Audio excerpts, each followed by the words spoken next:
Bu hayotda har bir inson uchun ma'lum ishlar oson qilib qo'yilgan bo'ladi.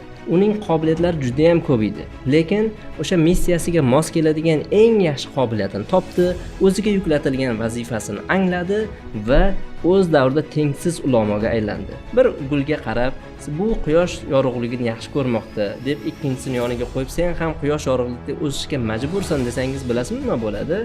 U so'lib qoladi yoki quriydi.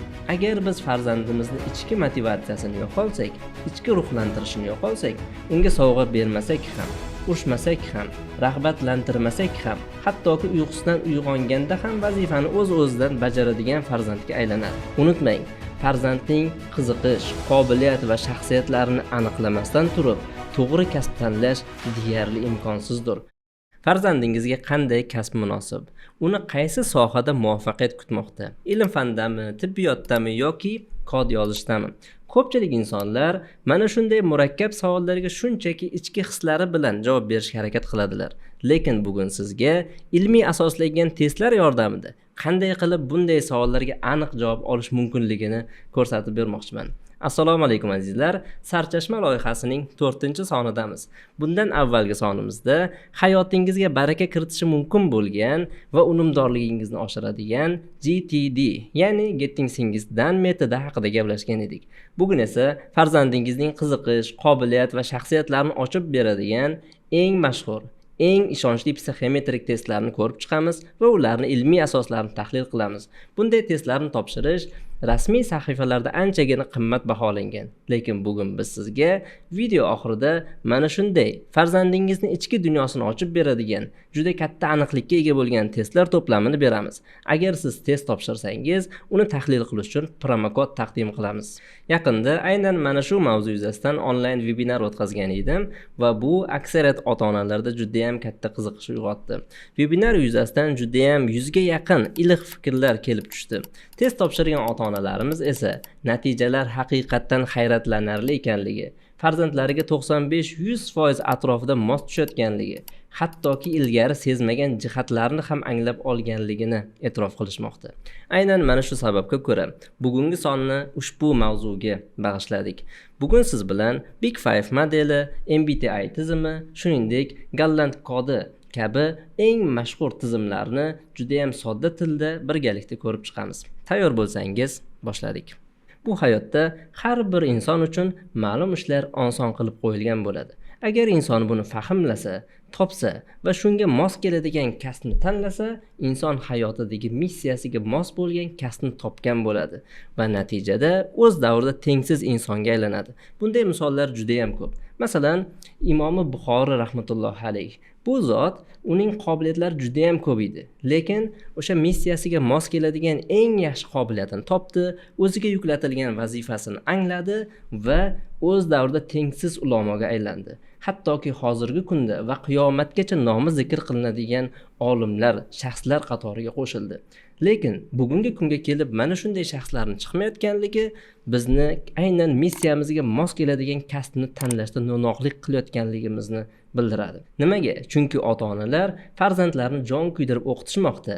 Farzandlar ham o'qishmoqda, lekin kasb tanlashga kelganda faqat trenddagi kasblarni tanlab juda ham qo'pol xatoliklarga yo'l qo'yishmoqda.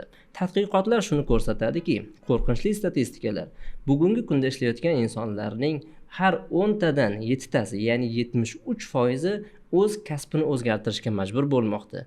Qolgan 3 tasining 44%, deyarli yarmi tanlagan kasbidan pushaymonlikda, baxtsizlikda yashamoqda. Agar ikkitasini shunday deb hisoblasangiz, bitta qoladi. Faqat bor yo'g'i 10 ta kishidan bittasi tanlagan kasbdan rozi ekanligini bildirmoqda. Bu juda ham qo'rqinchli statistika. Ya'ni 10 ta odamdan 9 tasi pushaymonlikda, baxtsizlikda yashamoqda. O'ylab ko'ring, sizning farzandingiz ham aynan mana shu 9 talik tarkibiga qo'shilib qolmasligiga kim kafolat beradi? Unutmang, farzandning qiziqish, qobiliyat va shaxsiyatlarini aniqlamasdan turib, to'g'ri kasb tanlash deyarli imkonsizdir. Bugun sizlar bilan farzandlarimiz muvaffaqiyatga erishishi uchun qiziqish, qobiliyat va shaxsiyat qanday mexanizmda ishlashini professional darajada tushuntirib berishga harakat qilaman. Diqqat qiling. Xo'p, e'tibor qiling, bu vazifa.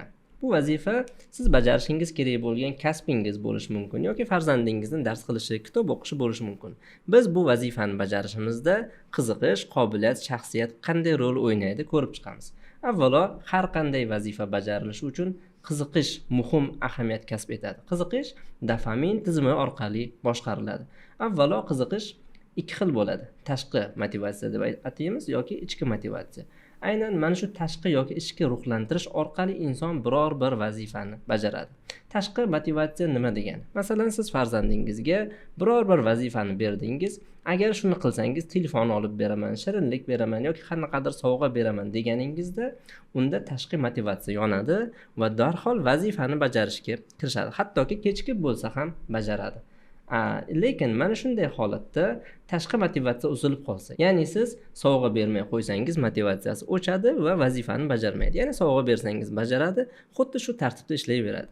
Lekin agar biz farzandimizni ichki motivatsiyasini yo'qolsak, ichki ruhlantirishini yo'qolsak, unga sovg'a bermasak ham, urishmasak ham, rag'batlantirmasak ham, hattoki uyqusidan uyg'onganda ham vazifani o'z-o'zidan bajaradigan farzandga aylanadi. Shu sababli ham ota-onalarning vazifasi ichki motivatsiyani yoqishdir. Ichki motivatsiya qachon yonadi degan savol tug'ilishi tabiiy. Ikkita holatda yonadi. Ichki motivatsiya nafsimizga yoqadigan ishlarda o'z-o'zidan yonadi. Masalan, sizga YouTube'da birorta videoni 5 soat ko'rsangiz, sovg'a beraman demasa ham ko'rishingiz mumkin. Yoki Instagram tutishingiz uchun hech qanday sovg'a bermasa ham o'z-o'zidan ichki motivatsiya orqali buni amalga oshirasiz. Lekin sizga kerakli bo'ladigan kitob o'qish, qaysidir kasbdagi ishni mahorat bilan bajarish insonning nafsiga yoqmaydi. Uni odam o'z-o'zidan ichidan xohlab qilishi uchun ichki motivatsiyani yoqish uchun qobiliyat kerak bo'ladi. Keling, qobiliyat qanday ta'sir qilishini ko'rib chiqamiz. Xo'p, qobiliyat. Qobiliyat bu nima? Alloh taolo tomonidan berilgan in'om bo'lib, bu qaysidir vazifani oson bajara olishingizni bildiradi. Agar sizda biror bir vazifaga deylik, mana shu vazifaga qobiliyatingiz bo'lsa, o'z-o'zidan bu vazifani ko'rganingizda qobiliyatingiz sababli ichki motivatsiya yonadi. Ya'ni bajara olaman degan ishonch paydo bo'ladi. Qisqa qilib dux paydo bo'ladi va bu dux paydo bo'lar ekan vazifani bajarasiz. Mana shu joyda zo'r instrument, zo'r sekret bor. O'qituvchilarga, ota-onalarga juda ham foydasi tegadi deb o'ylayman. Vazifani bajarsangiz o'z-o'zidan qobiliyat darajasi oshadi. Nimaga? Chunki bir marta bajargandan keyin, yo'lni bir marta bosib o'tgandan keyin qobiliyat yana ham oshadi. Nega? Chunki ko'nikma hosil bo'ladi, mahorat hosil bo'ladi. Va shu tariqa qobiliyat oshdi va u ichki motivatsiyani yana kuchliroq yoqadi. Ichki motivatsiya vazifani bajartiradi, vazifa esa qobiliyatni yana ham yuksaltiradi. Qobiliyat oshib borib, eng yuqori daraja salohiyatga erishadi. Agar salohiyatda ham farzand to'xtab qolmasa, undan u yog'i daholikka o'tib ketadi. Tushungan bo'lsangiz, qobiliyatni yuqori cho'qqisi salohiyat bo'lsa, oliy cho'qqisi daholik hisoblanadi. Buni tushungan bo'lsangiz, endi mana shu joyda o'z-o'zidan o'rinli savol tug'iladi. Bizga tashqi motivatsiya umuman kerak emasmi? Ko'pchilik bolalar o'zida qobiliyat borligini bilmaydi. Lekin ulardagi qobiliyatni uyg'otish uchun albatta tashqi motivatsiya kerak. Biz Kolba maktabida bunday metodlardan professional, mohirona foydalanamiz. Keling, tushuntirib beraman. Agar siz biror bir vazifani bajartirish uchun unda qobiliyat borligini hali sezmaydi, o'z-o'zidan bajarmaydi, shunchaki tashqi motivatsiya kichkina sovg'a bersangiz, amallab vazifani bajaradi. Vazifa bajarganda o'z-o'zidan qobiliyatni ilk uchqunlar sezilishni boshlaydi. Voy, qilolarkanman-ku degan fikr paydo bo'ladi va natijada qilolarkanman-ku degan fikr va qobiliyat uyg'ongandan so'ng qobiliyat ichki motivatsiyani yo'qadi. Mana shu joyda eng muhim tushuncha nima? Biz tashqi motivatsiyani nima uchun berishimiz kerak ekan? Qobiliyatni uyg'otish va ichki motivatsiyani yoqish uchundir. Shunchaki vazifani bajartirish uchun emas. Ko'pchilik ota-onalar va ustozlar mana shu joyda juda ham qo'pol xatolikka yo'l qo'yishadi. Ya'ni vazifani bajartirish uchun sovg'a berishadi. Unaqa emas. Qobiliyatni uyg'otish va ichki motivatsiyani yoqish uchun tashqi sovg'a, ya'ni tashqi motivatsiya berilishi kerak bo'ladi. Mana shu joyda muhim bir kichik eslatma. Vazifa deyilganda qachon qobiliyat uni ichki motivatsiyasini yoqishga yetarli bo'ladi, qachonki vazifa maydalangan kichik bo'laklardan iborat bo'lsa. Ya'ni kichik vazifani ko'rganda qila olaman-ku degan fikr paydo bo'ladi. Xo'p, endi qiziqishni ko'rdik, qobiliyatni ko'rdik. qaysi biri qanaqa rol o'ynashini yaxshi tushundik. Endi shaxsiyat haqida gaplashamiz. Shaxsiyat o'zi nima? Shaxsiyat bu Alloh taolo tomonidan bizga berilgan fitrat bo'lib, to vafot etgunimizga qadar deyarli o'zgarmaydi. Deyarli barqaror holatda saqlanadi. U nima? Bizni tashqi muhitga beradigan reaksiyamiz, ya'ni qarorlarni qabul qilish uslublarimiz, xullas ichki dunyoyimizdir. Har bitta, mana tasavvur qiling, gul, har bitta gulni o'zini shaxsiyati bo'ladi. Qaysidir gul quyosh yorug'ligida o'ssa, qaysidirlari qorong'ulikni yaxshi ko'radi. Mana shu joyda bir gulga qarab, bu quyosh yorug'ligini yaxshi ko'rmoqda deb ikkinchisini yoniga qo'yib, sen ham quyosh yorug'likda o'sishga majbursan desangiz, bilasizmi nima bo'ladi? U so'lib qoladi yoki quriydi. Biz ham farzandlarimizni shaxsiyatiga mos muhitda katta qilmasak, aynan ularni na qobiliyati, na qiziqishi qoladi. Xulosa qilib aytaman, shaxsiyat, qiziqish va qobiliyatni boshqaruvchi juda ham katta qism hisoblanadi. Agar uni yaxshi tushunib olmasangiz, farzand tarbiyasida va ustozlikda juda ham katta va qo'pol xatoliklarga yo'l qo'yishingiz mumkin. Keling ko'rib chiqamiz. Agar farzand o'zini shaxsiyatiga mos keladigan muhitda yashasa, uni inkor qilinmayotganligini sezsa va uni kimgadir o'xshatishga majburlanmayotganligini sezsa, o'z-o'zidan ichki motivatsiyani judayam kuchli darajada yondirishga sabab bo'ladi. Ichki motivatsiya yonarkan, vazifa keskin darajada bajarilishni, qobiliyat yana ham gullab yashnashni boshlaydi.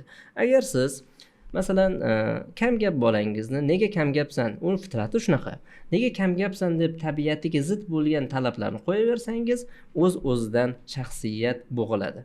Shaxsiyat bo'g'ilarkan, ichki motivatsiyani o'chiradi va uni siz qaytib yoqishingiz juda ham qiyin bo'ladi. Agar bu muhitni saqlab qolsangiz va tuzatmasangiz, ichki motivatsiya mutlaqo o'ladi. Ichki motivatsiya o'lgandan so'ng u qanchalik ko'p vazifa bajarmasin, ichki motivatsiya yonmaydi, qobiliyat bor lekin. Qobiliyat ichki motivatsiyani yo'qolmagani uchun menda qobiliyat yo'q ekan degan tushunchaga keladi va qobiliyat ham ko'miladi. Bunday holatda farzandimizga vazifani faqat tashqi motivatsiya bilan, bosim bilan, jahl bilan yoki sovg'a bilan bajartirishimizga to'g'ri keladi. Bunda nima qilishimiz kerak? Yagona yechim shaxsiyatni qayta tiklab, bu tugunlarni har birini ochib yuborishdir. Xulosa, shaxsiyat haqida chuqurroq gaplashmasak, siz bu tizimni ishlash mexanizmini tushunganingiz bilan shaxsiyat turlarini aniqlashni o'rganmasangiz, hech qanday davo bo'lmaydi. Keling, har bir farzandning har bir gulni shaxsiyati bo'lgandek, ularning shaxsiyatini aniqlashni o'rganamiz. Shaxsiyat turlarini aniqlash. Shaxsiyat turlarini aniqlashda eng mashhur metodlardan bittasi xalqaro metod MBTI metodi bo'lib, u Myers-Briggs Type Indicator deb ataladi. 1943-yilda ona bola Briggslar tomonidan kashf qilingan. Ko'rinishdan juda ham qadimiy metodga o'xshab ko'rinadi, lekin aynan mana shu qadimiyligi sababli hozirgi kunga qadar mingdan oshiq maqolalar va dissertatsiyalar yozilgan. Bu ish bo'yicha, ya'ni MBTI tizimi bo'yicha 70 dan ortiq davlatlar 40 ta tilda tarjima qilgan holatda ishlatishadi. Har yil 2 milliondan oshiq insonlar aynan mana shu test tizimida o'zlarining shaxsiyatlarini aniqlashadi. Hattoki mashhur tashkilotlar, NASA, IBM kabi tashkilotlar xodimlarni olayotganda aynan mana shu tizim orqali shaxsiyatini aniqlab keyin olayotganligini va shu sababli ham jamoadagi hamjihatlik, samaradorlik 37% ga oshganligini dalil sifatida keltiradi. Bundan tashqari juda ham ko'p mashhurlar, masalan Barack Obama yoki Steve Jobs kabilar aynan bu tizimga ilhomlanganligi haqida juda ham ko'p ma'lumotlar bor. Xullas, bu tizim farzandingizni va o'zingizni shaxsiyatingizni mutlaqo ochib beradigan 95% dan yuqori aniqlikka ega bo'lgan tizim hisoblanadi. Keling, uni mantig'ini ko'rib chiqamiz. MBTI tizimi 4 ta mezon ustida ishlaydi. Birinchi mezon farzandingizni energiya manbaini ko'rsatadi. Ya'ni tashqaridan energiya oladimi yoki ichki dunyosidan energiya oladimi? Va bunda ikkita bir-biriga qarama-qarshi bo'lgan xususiyatlarni jamlanadi. Masalan, agar farzandingiz tashqi dunyodan energiya olsa, ya'ni odamlar bilan ko'p gaplashib mazza qilsa, ko'p gapirishda charchamasa, zerikib qolmasa, u ekstravert deyiladi. Introvert bo'lsa, ichki dunyosidan energiya oladigan, yolg'izlikni yaxshi ko'radigan farzand hisoblanadi. Bu introvert. Savol tug'iladi, qaysi biri yaxshi? Javob shunaqaki, ikkalasi ham yaxshi. Nega? Chunki bu o'zgarmaydigan fitrat bo'lib, buni Alloh taolo yaratgan. va uni agar biz bunisi yaxshi bunisi yomon deydigan bo'lsak, bilasiz, e'tiqodiy jihatdan ham juda ham qo'pol xato bo'ladi. Ya'ni Alloh taolo yaratganiga biz mutlaqo rozimiz. Endi ikkinchi mezon biz ma'lumotlarni qanday qabul qilishimizni ko'rsatadi. Ko'pchilik sensor hisoblanadi, ya'ni haqiqiy, aniq faktga va dalillarga asoslangan holatda faqat hozirgi atrofida bo'layotgan voqealarni tahlil qiladi. Bular sensorlar deb ataladi. Endi intuitiv toifasidagi qobiliyat, shaxsiyat egalari borki, ular juda ham ko'p dalillarga suyanmaydi, bor yo'g'i bilgan mana 3-4 ta dalillarga suyanib, kelajakni taxmin qiladi. Yangi g'oyalar tuzadi, innovatsiyalar qiladi, kelajak haqida ko'p o'ylaydi. Sodda qilib aytganda, ba'zi farzandlar mikroskopga qarab atrofdagi narsalarni bilsa, ba'zilar teleskopga qarab juda ham katta kartinani tasavvur qiladi. Bular intuitivlar, shunchaki dalillarga suyanadiganlar sensorlar deb ataladi. Keyingisi bu qaror qabul qilishimizni ifodalaydi. Thinkerlar bular aqliy qaror qabul qiladiganlar, hissiy emas, aqliy.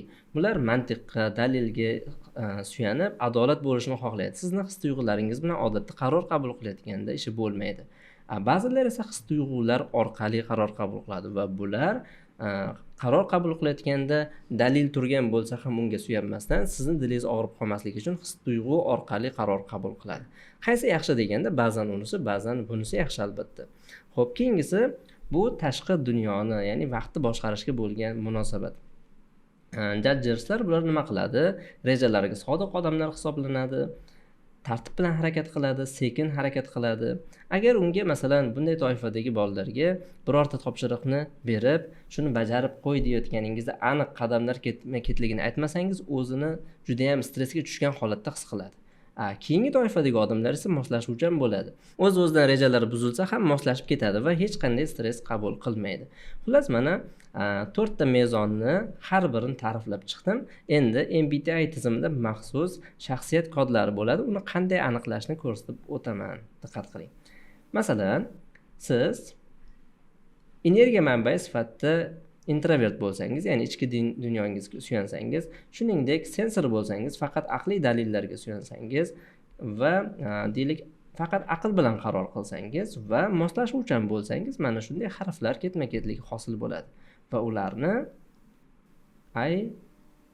ISTP qilib kodlash mumkin. Bu xalqaro formatdagi kod bo'lib, aynan mana shu kodni MBTI tizimida kodim shunaqa ekan deb sun'iy intellektdan so'rasangiz yoki ensiklopediyadan qidirsangiz, bu haqda juda ham ko'plab ma'lumot topishingiz mumkin bo'ladi. O'ylaymanki, yaxshi tushundingiz va bundan ham chuqurroq tushunib olishingiz uchun va tushunganligingizni bilishim uchun hoziroq videoni pauza qilib, o'zingizni yoki farzandlaringizni shaxsiy kodini, shaxsiyat turini, tipini izohlarda yozib qoldiring. Kodni yozib olgan bo'lsangiz, endi nima deb o'ylaysiz? Ushbu 4 ta mezon bo'yicha nechta xil kod, nechta xil toifadagi insonlar bo'lishi mumkin? Keling ko'rib chiqamiz. 4 ta kodni bitta qilib umumiy analitiklar deyildi, yoki mana bunday kod egalari ishonchli insonlar hisoblanadi, yoki mana bunday toifadagi kod egalari diplomatlar, yoki mana bunday toifadagi kod egalarini biz tadqiqotchilar deb ataymiz. Ya'ni MBTI tizimi butun insonlarni 16 xil kod bilan ifodalaydi va sizni o'zingiz ham aynan qaysidir bir kodga tushunishingiz mumkin bo'ladi. Xo'p, MBTI tizimini eng muhim qoidasi hech bir shaxsiyat yomon emas. Birinchisini ikkinchisiga o'xshatishga urinmang degan qoida ustida ishlaydi. Masalan, deylik, sizning shaxsiyatingiz mana bu tipda, farzandingizniki mana bu tipda. Keling ko'rib chiqamiz, qadam-qadam. Xo'p, siz ko'p gapirishni yaxshi ko'rasiz. Endi farzandingizga ham nega kam gapsan, menga o'xshab ko'p gapirsang bo'lmaydimi, ishlarni tezroq bajarsang bo'lmaydimi deyishingiz mumkin. Lekin uni fitrati kam gapirishga ixtisoslashgan. Uni o'zingizga yoki boshqalarga o'xshatishga urinmang. Shaxsiyatiga zid muhit hosil qilgan bo'lasiz. Yoki mana bunday toifadagi odamlar harakatda o'rganadi. Ya'ni o'tirib mazza qilib o'rgana olmaydi. Koptok o'ynab yoki gapirib yoki do'stlari bilan birga o'rganadi. Lekin bu toifadagi odamlar tinch o'tirgan holatda o'rganadi. Siz agar kodingiz bunday bo'lsa, tez fikrlaysiz, tez qaror qabul qilasiz. Bunday toifadagi farzandingiz esa uzoq o'ylaydi, lekin puxta qaror qabul qiladi. Masalan, guruhda bo'lishni yaxshi ko'rasiz agar bunday toifadagi odam bo'lsangiz. Ya'ni olomon ichida bo'lishni yaxshi ko'rasiz, lekin farzandingiz introvert bo'lganligi uchun yakka holatda qolishni afzal ko'radi. yoki siz darhol natija kutayotgan bo'lsangiz, farzandingiz uzoq muddatli maqsadlarga erishishga harakat qiladi. Shu o'rinda savol tug'iladi: qaysi bir shaxsiyat yaxshi? Yuqorida aytganimdek, ikkalasi ham yaxshi, chunki ikkalasining ham kamchiliklari va yutuqlari bor va ularning yutuqlarini topib shunga mos muhit qiladigan bo'lsak, albatta farzandlarimiz gullab yashnaydi. Yoki juda faol bo'lishingiz mumkin, ular esa sokin, jimgina yashaydilar. Xullas, bunday natijalarni qo'lga kiritishingiz uchun MBTI tizimining rasmiy sahifalarida quyidagi narxlar keltirilgan: $60 dan $80 gacha, ba'zi sahifalarda esa $140 gacha test topshirish baholari ko'rsatilgan. Lekin bugun sizga aynan mana shu MBTI tizimining prototipini beraman. Bu prototipni Kolba maktabi o'quvchilari uchun yasaganmiz. O'quvchilarimiz bu orqali test topshirib, shaxsiyatlarni aniqlashadi. Siz ham farzandingizning shaxsiyatini aniqlashingiz uchun xuddi mana shunday testlar to'plamini video oxirigacha ko'rsangiz taqdim qilamiz. Agar test topshirsangiz, natijalarni ham sizga ulashamiz. Natijalar quyidagi ko'rinishda taqdim qilinadi. Natijalar tahlili. Dastavval shaxsiyat turi keltiriladi. Shuningdek, bu shaxsiyat turining portreti va farzandingizning kuchli tomonlarini bilib olishingiz mumkin bo'ladi. Kuchli tomonlar farzandingizning eng qimmatli tomonlari bo'ladi. Buni bilgan ota-onalar farzandlarini turli xil sohalarga yoki o'ziga mos keladigan sohasini tanlab yo'naltirishi mumkin bo'ladi. Va shuningdek, farzandingizning zaif tomonini sezib olasiz. Zaif tomonini sezarkansiz, bu kamchiliklarni mutlaqo yo'qotish imkoniyatlarini bilib olasiz. Alohida eslatmalar ham keltirilgan. Xo'p, 5-chi, motivatsiya manbalarini sezishingiz mumkin. Agar motivatsiya manbalarini bilsangiz, farzandingizni hech charchamaydigan, dangasa bo'lmaydigan farzand qilib tarbiyalashingiz mumkin. Shuningdek, 6-siga e'tibor qilsangiz, mana ichki motivatsiya manbalarini uyg'otish. Qanaqa qilib uyg'otsa bo'ladi? Shu haqida ma'lumot keltirilgan. Keyingisi, farzandingiz qanday qilib o'rganadi? Do'stlar davrasidami, o'tiribmi yoki o'zi alohidami yoki yugurib o'rganadimi? Shu haqida alohida ma'lumotlar keltirilgan. Farzandingizning stress manbalari. Qanday muhitda farzandingiz stress oladi? Bu haqida ma'lumotlar keltirilgan. Agar farzandingiz stress ostida bo'lsa, uni sezib olishingiz uchun signallar berilgan. Shuningdek, farzandingiz qanday qaror qabul qilishi haqida ma'lumot bila olasiz. Qaror qabul qilayotganda nimalarni e'tibordan chetda qoldiradi, buni ham bilishingiz mumkin bo'ladi. Farzandingiz qanday, agar birorta kasb tanlasa, qanday muhitda ishlashni afzal ko'radi, bu haqida ham ma'lumot olishingiz mumkin. Va oxirgisi, eng qimmatli ma'lumotlardan biri, farzandingiz qanday kasbni tanlashi mumkinligini ko'rib olishingiz mumkin. Albatta, mana shu kasb tanlash qismi biroz ehtimoliy bo'ladi, sababi bu test faqat shaxsiyatni aniqlaydi, kasbni emas. Kasb tanlash uchun alohida test turlarini bugungi video davomida professional darajada berib o'tishga harakat qilamiz.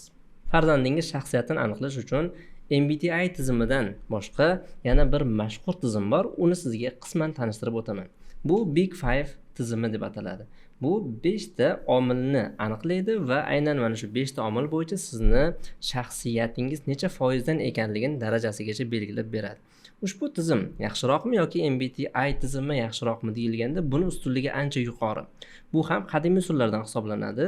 Masalan, MBTI usuli bo'yicha 1000 dan oshiq maqolalar va dissertatsiyalar qilingan bo'lsa, bunda 3000 dan ortiq maqola va dissertatsiyalar qilingan. Lekin buni kamchiligi ancha murakkab bo'lib, ota-onalar va psixologiyani yaxshi tushunmaydigan, ya'ni ilmiy asoslarni yaxshi bilmaydigan ustozlar ham yaxshigina qiynalishadi. Shu sababli ham biz buni ota-onalarga odatda tavsiya qilmaymiz, lekin qisman ichini ochib o'taman, yaxshi tushunadiganlarga foydali bo'ladi. Bu tizimda mana 5 ta omil bor. Farzandingizni yangi ma'lumotlarga ochiqligini, keyin mas'uliyatlilik darajasini, keyin o'sha ekstravertligini, hamjihatligini va emotsional beqarorlik darajasini tekshirib beradi. Va bu tekshirganda MBTI tizimiga o'xshab butun insonlarni 16 ta tipga ajratmasdan har bitta insonni shaxsiyatini o'ziga individual darajada aniqlab beradi. Ya'ni qanday? Masalan, bitta shaxsiyat turini ko'rib chiqamiz tezda. Masalan, birinchi ochiqligi tasavvurni, ijodkorlikni, yangilikka ochiqligini bildirar ekan va foizini keltirgan. 82% yuqori deyilgan va izohida aytilyaptiki, siz o'ta ijodkorsiz, yangilikni sevasiz, g'oyaviy insonsiz deyilgan. Yoki masalan, mas'uliyatlilikda nimani tekshirib beradi? Rejasi bormi, yo'qmi, diqqatlimi, keyin intizomi bormi tekshiradi. Bu 61% chiqqan ekan, buni o'rta darajada deb baholamoqda va aytayaptiki, umuman olganda intizomlisiz, lekin ba'zida kechiktirish kuzatiladi, ya'ni vazifalarni kechiktirishingiz mumkin deyilgan va mana shunaqa qilib har bitta vazifa bo'yicha, har bir omil bo'yicha sizga individual darajada foiz beradi. Buni tahlili uchun albatta kuchli psixolog bo'lish kerak. Bu Big Five tizimini ham prototipini Kolba maktabi o'quvchilari uchun yasaganmiz va o'quvchilarimizni shaxsiyatlarini aynan mana shunday murakkab tizimlarda doimiy ravishda aniqlab boramiz. Xo'p, shaxsiyat bo'yicha umumiy tushunchalarni hosil qildik, qadrdonlar. Endi shaxsiyatdan keyin bizni o'sha muvaffaqiyatga erishishimizga ta'sir qiladigan ushbu mexanizmning keyingi bosqichi qobiliyatni ko'rib chiqishimiz kerak. Biz farzandimizni qobiliyatini qanday aniqlaymiz? Shu haqida gaplashamiz. Ko'pchilik ota-onalar xato qilishadi. Farzandini qobiliyatini aniqlash uchun o'ylashadiki, farzandimning matematikaga qobiliyati bormi, kimyoga qobiliyati, biologiyaga va hokazo fanlar haqida yoki kasblar haqida o'ylaydi. Aslida bu uslub xatodir. Nega? Matematikaga qobiliyati borligini yagona usuli matematika darsida kuzatishdir. Shunchaki taxmin qilib bo'lmaydi. Shu sababli ham ota-onalarga uy sharoitida bajarish mumkin bo'lgan amaliy uslub taklif qilaman. Qobiliyatni siz bor yo'q ikkita turga bo'lib oling. Aqliy qobiliyat va ijodiy qobiliyatga bo'lib oling. Bu juda ham oson. Aqliy qobiliyat deganda nimani tushunishimiz kerak? Agar farzandingiz uzoq muddat masalan mantiqiy ketma-ketlik bo'lgan o'yinchoqlar o'ynasa, legolardan nimadirlar yasasa yoki mantiqiy masalalar yechsa agar yoshi kattaroq bo'lsa, bu aqliy qobiliyati borligini bildiradi. Agar sizning farzandingiz ko'proq rasm chizsa, 3D tasavvur qila olsa, fantaziyalari kuchli bo'lsa, demak uni ijodiy qobiliyati bo'ladi. Ba'zi farzandlarda esa ularni ikkalasini aralashgani bo'ladi. Ham aqliy qobiliyati bo'ladi, ham ijodiy qobiliyati bo'ladi. Bunday farzandlar, agar sizda shunday farzand bo'ladigan bo'lsa, tabriklayman. Bunday farzandlardan buyuk olimlar chiqadi. Nega? Hozirgi zamondagi eng qiyin kasblarni aynan mana shunday farzandlar egallaydi. Masalan, bitta misol keltiraman. Chemical engineering sohasi juda ham mashhur va qiyin soha hisoblanadi. Bu sohani egallash uchun ham kimyoviy juda ham kuchli aqliy bilimi bo'lish kerak va yasagan texnologiyasini dizaynni qilish uchun ijodiy qobiliyati ham bo'lishi kerak. Bu ikkalasini jamlagan farzandlar juda ham tez daho bo'lib ketadilar. Endi ota-onalar qanday yo'l tutishlari kerak?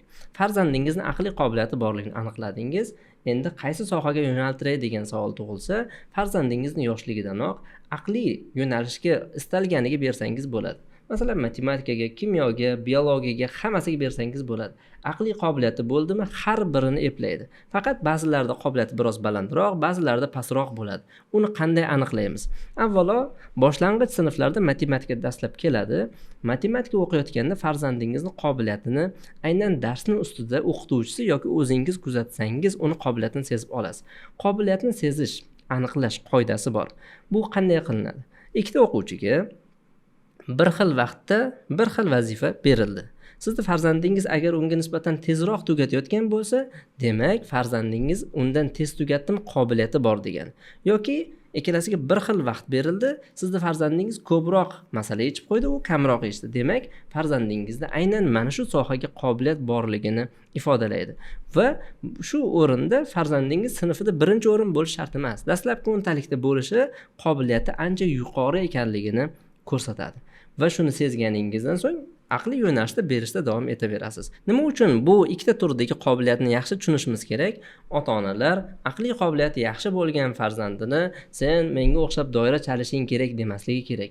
Yoki ijodiy qobiliyati yaxshi bo'lgan farzandiga bo'ldi matematikaga yoki kimyo faniga borasan, vaqt o'tib yaxshi o'rganib ketasan deb majburlamasliklari kerak bo'ladi. Va agar ularni o'sha vodiysini, o'zini hududini topib bersangiz, yo'nalishini topib bersangiz, o'z-o'zidan qobiliyatlari ochilib boraveradi. Endi buni bir xalqaro ilmiy isbotlangan mashhur usullari yo'qmi? Faqat kuzatish orqali o'rganamizmi deyilganda, albatta bor. Garvard bitiruvchisi Howard Gardner tomonidan Mi metodi tashkil qilingan. Bu 1983-yillarda tashkil qilingan, taxminan 40 yildan oshdi. Bu metod ham qadimiy bo'lib, o'shancha yil davomida juda ham katta ilmiy izlanishlar orqali boyitib berilgan ishonchli usul hisoblanadi. Endi Gardner nima qilgan?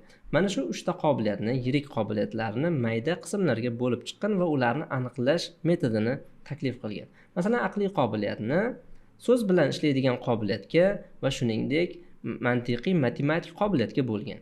Ijodiyni esa tasavvur qilish, fazoni ko'rish, bu degani 3D tasavvur qila oladiganlarda ijodiy qobiliyat bo'ladi degan. Shuningdek, tana harakati, bu kinestetik deyiladi, yoki musiqa va ritmni sezish qobiliyatini ijodiyga bo'lgan va shuningdek aralashga va bir qancha qobiliyatlarni keltirgan. Gardner tomonidan 8 ta qobiliyat keltirilgan bo'lsa-da, keyinchalik 9-inchisi borliqni anglash qobiliyati ham kiritiladi.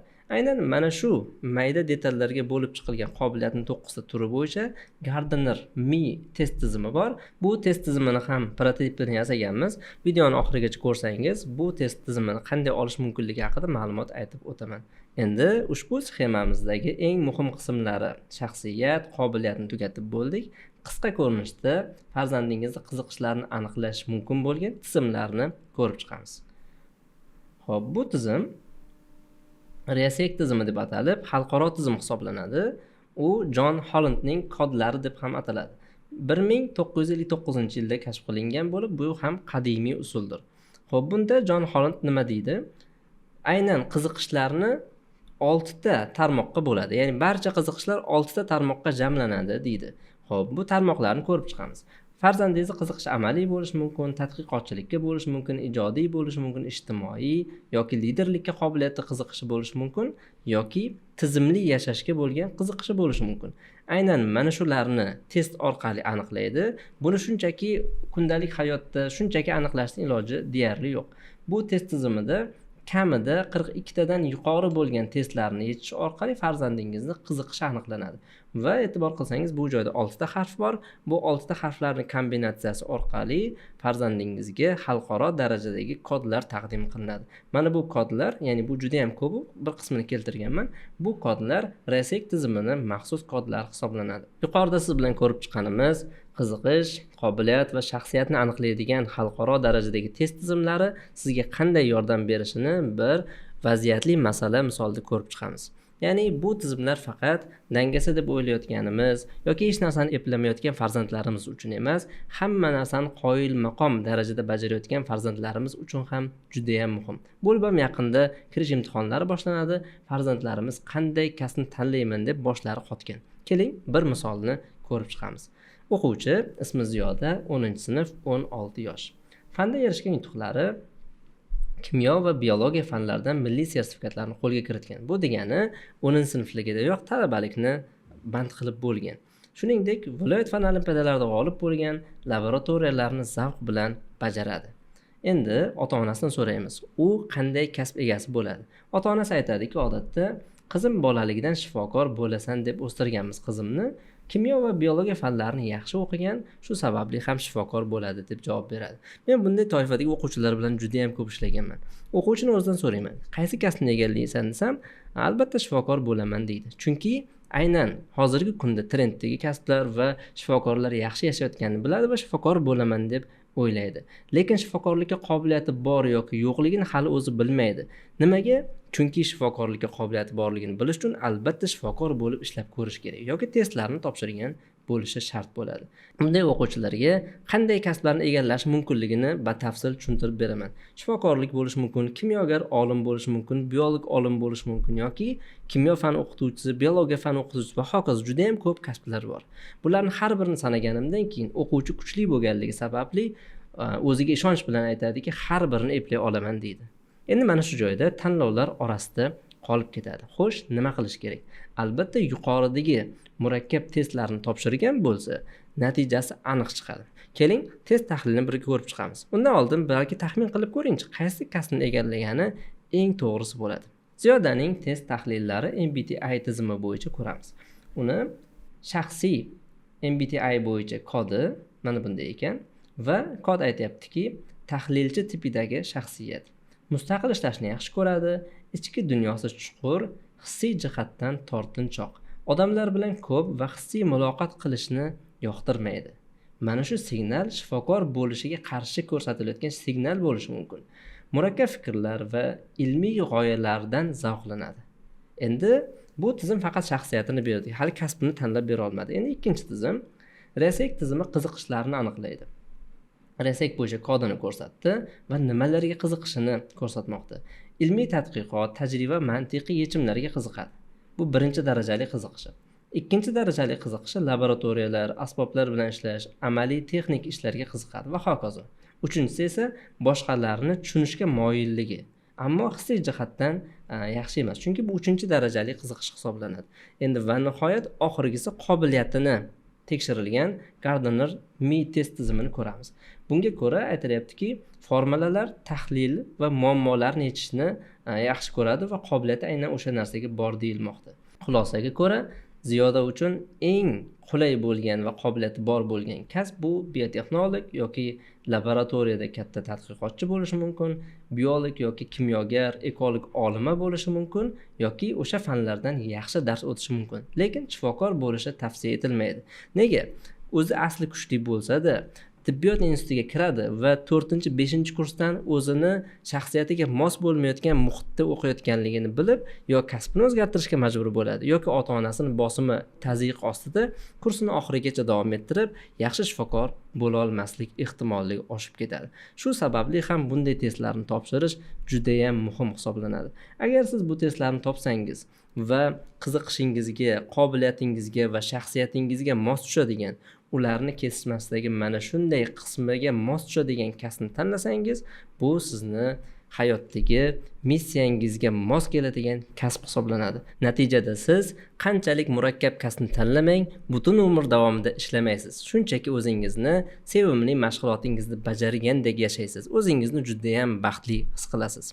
Ko'rib turganingizdek, yuqorida siz bilan qiziqish, shaxsiyat va qobiliyatni aniqlaydigan eng mashhur usullarni ko'rib chiqdik va bular farzandingizning ichki dunyosini professional darajada ochib berishini guvohi bo'ldingiz. Endi faqat bitta ish qoldi. Endi amaliyotga o'tasiz va sinab ko'ring. Farzandingizni qiziqish va qobiliyatlarini tekshiring. Va'da qilganimizdek, testlar to'plami va natijalarni Kolba promokodini izohlarda yozib qoldirsangiz, biz sizga havola beramiz. Havola orqali o'tib, testlarni yechib ko'rishingiz va tahlil natijalarini olishingiz mumkin bo'ladi. Videoga like bosing, siz kabi jonkuyar ota-onalarga yuboring. Keyingi sonlarda ko'rishguncha salomat bo'ling.